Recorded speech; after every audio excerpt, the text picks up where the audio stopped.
President Traoré of Burkina Faso made a significant comment 2 years ago. Factories will develop soon. Burkina Faso is currently experiencing the fulfillment of this prophecy. We commemorated the opening of the nation's first tomato factory last month, and now we're celebrating the opening of the Burkinabe Gold Factory. President Traoré not only established the gold factory, but it is currently in use and has created Burkina Faso's first locally produced gold bars. What an accomplishment! How many African nations endowed with gold reserves can make such a claim? However, how did Traoré accomplish this? Let's investigate. If you have followed Ibrahim Traoré from the beginning, you are aware that one of his top priorities is his nation's sovereignty and total independence. He has taken a number of actions since assuming office to set Burkina Faso on the path to total independence. Captain Traoré has been striving to guarantee Burkina Faso's monetary and commercial sovereignty, in addition to removing French troops and terminating military collaboration with its previous colonial power, France, which ensured Burkina Faso's military sovereignty. For this reason, President Traoré opened the nation's first mining waste processing facility on January 23rd. This milestone intended to establish a value chain that creates opportunities around the extractive industry and marked a significant advancement in the management of mining byproducts. President Traoré was present for the unit's opening, which took place in the Kosodo Industrial Zone, east of the capital city Ouagadougou. He proudly pointed out at the ceremony that Burkina Faso's ingenuity and capacity were demonstrated by the fact that all of the equipment used to process mine waste was constructed there. According to him, Burkina Faso is the second African nation to create this technology, and I can say it without fear of contradiction. He hailed this technological accomplishment as the result of what he dubbed the Burkinabe Revolution. President Traoré stated during the mine waste processing unit's inauguration that the factory's establishment is a component of his strategy to help Burkina Faso manage its own resources. Since Burkina Faso already has the technology to process mine waste, he also urged other African nations to send their mine debris there. The technology to treat waste from the nation's gold mines was created by local professionals, according to Joachim Marie Emmanuel Tapsoba, CEO of Golden Hand, the business running the unit. Additionally, he clarified that the establishment of this plant is intended to give Burkina Faso full control over and the ability to process its garbage domestically. Reliable sources claim that the state will own 40% of the mining waste unit, with Golden Hand and South Africa controlling the remaining 60%. Our country has clearly decided to assert itself and fully assume its sovereignty in all areas, with a special emphasis on the mining sector, the Burkinabe Minister of Mineral Resources told reporters when discussing the mine waste unit. Finding indigenous methods and means to recover as much of the metals included in mine waste as feasible has thus become imperative. Before we go any further, please remember to subscribe to our channel, like this video, and leave a comment in order to see more videos like this one. Golden Hand, a Burkinabe enterprise, created the nation's first gold bars a year after the processing facility was inaugurated. The bars were produced by processing fine coal, a mine byproduct that had previously been left behind at the Essakane mine. The material that remains after gold is extracted, yet still contains a significant proportion of the precious metal, is called fine coal. About 44 gold bars weighing 93,197 kilograms were produced from this material by Burkina Faso's mine waste unit and sent to the Ministry of Economy. In a ceremony held in the nation's capital, Ouagadougou, Burkinabe, Prime Minister Jean-Emmanuel Ouedraogo accepted the bars on behalf of President Ibrahim Traoré. In order to ensure organic and sustainable socio-economic growth, The Prime Minister emphasized during the ceremony that this accomplishment is a prime example of the government's goal of promoting wealth creation through local mining skills. In order to further bolster the nation's gold reserves, he noted, plans are underway to treat an additional 298 tons of mine waste. The Prime Minister stressed that Burkina Faso's fine coal will no longer be processed elsewhere when outlining this strategic change.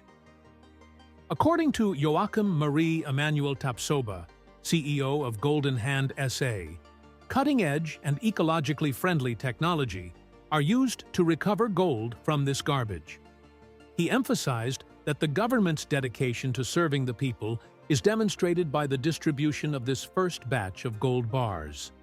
However, what effects does Burkina Faso's mining waste processing facility have?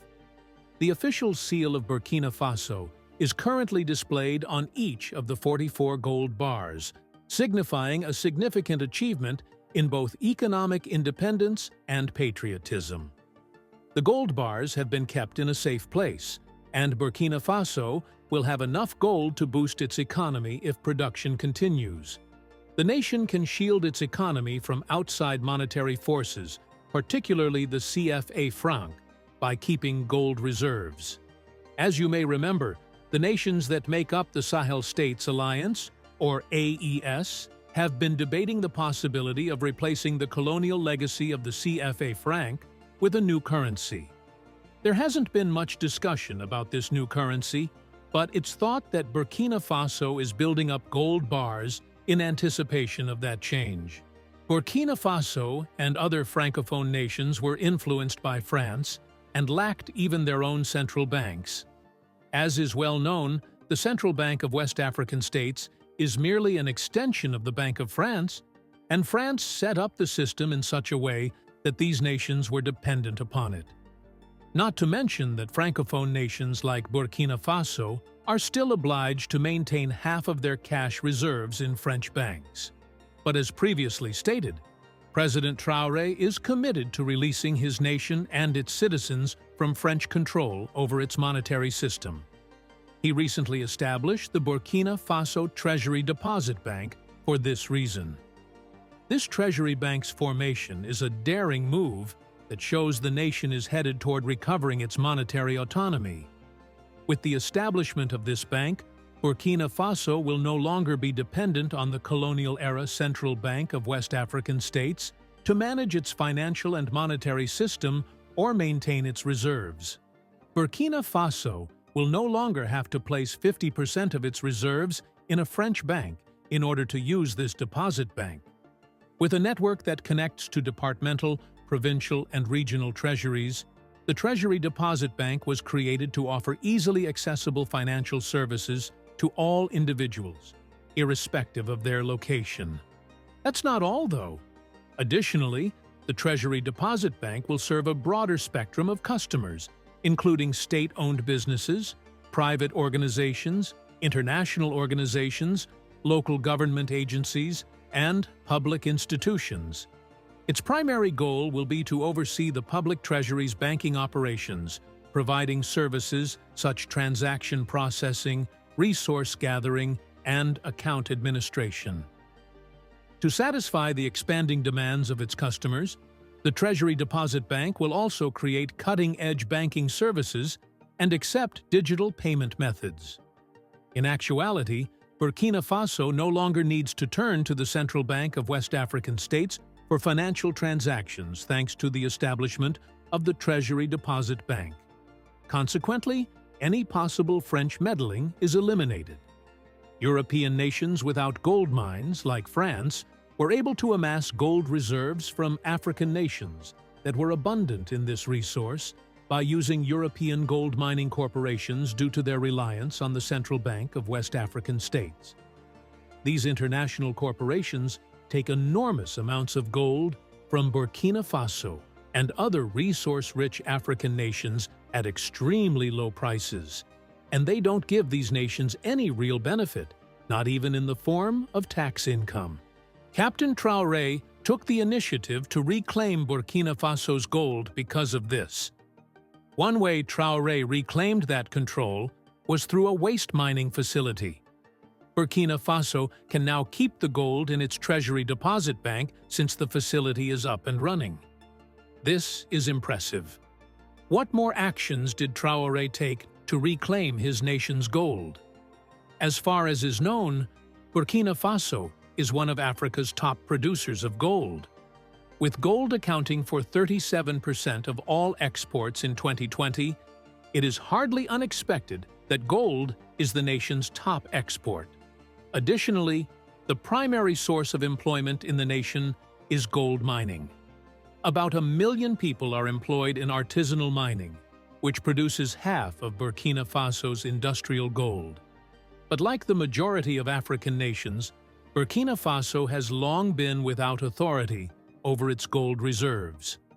Western gold mining companies, including Australian West African Resources, Russian Nord Gold, Canadian OZ Mining Corporation, and London-listed Endeavour Mining, have dominated the Burkinabe gold market.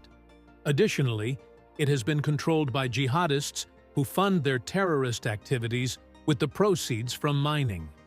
In order to support terrorism in Burkina Faso, terrorists and jihadists have been able to take control of multiple gold mines thanks to artisanal mining. A significant amount of gold is fraudulently exported from Burkina Faso and also contributes to the funding of terrorists, as Captain Traoré said. In 2022, 4 industrial mines were shut down and over 700 artisanal gold mining locations were abandoned due to ongoing terrorism, which also caused a decline in recent gold production. Traoré chose to respond to this circumstance by implementing a number of actions to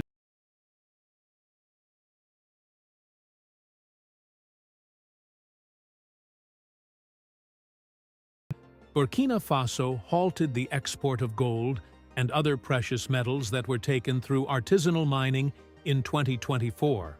According to Yacouba Zabré, the country's recently appointed Minister of Mines. The necessity to restructure the industry, which reflects the government's aim to better organize the marketing of gold and other precious materials, is the reason for this suspension, which takes effect immediately. The Minister of Mines stated that organizations that had material for export should get in touch with the National Society of Precious Substances, or SONAP, for compensation, but did not indicate how long the suspension would last.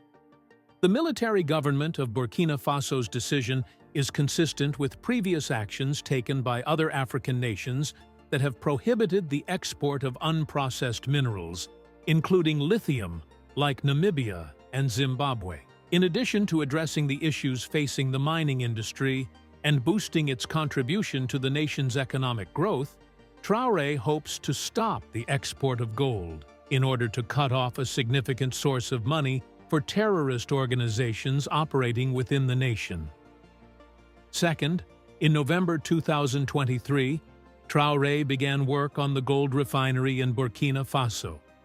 The facility was built for a daily production capacity of roughly 400 kilograms of gold, indicating the nation's dedication to maximizing its primary resource richness, according to Ismaël Cissé, CEO of Morena Gold, the refinery's co-managing firm.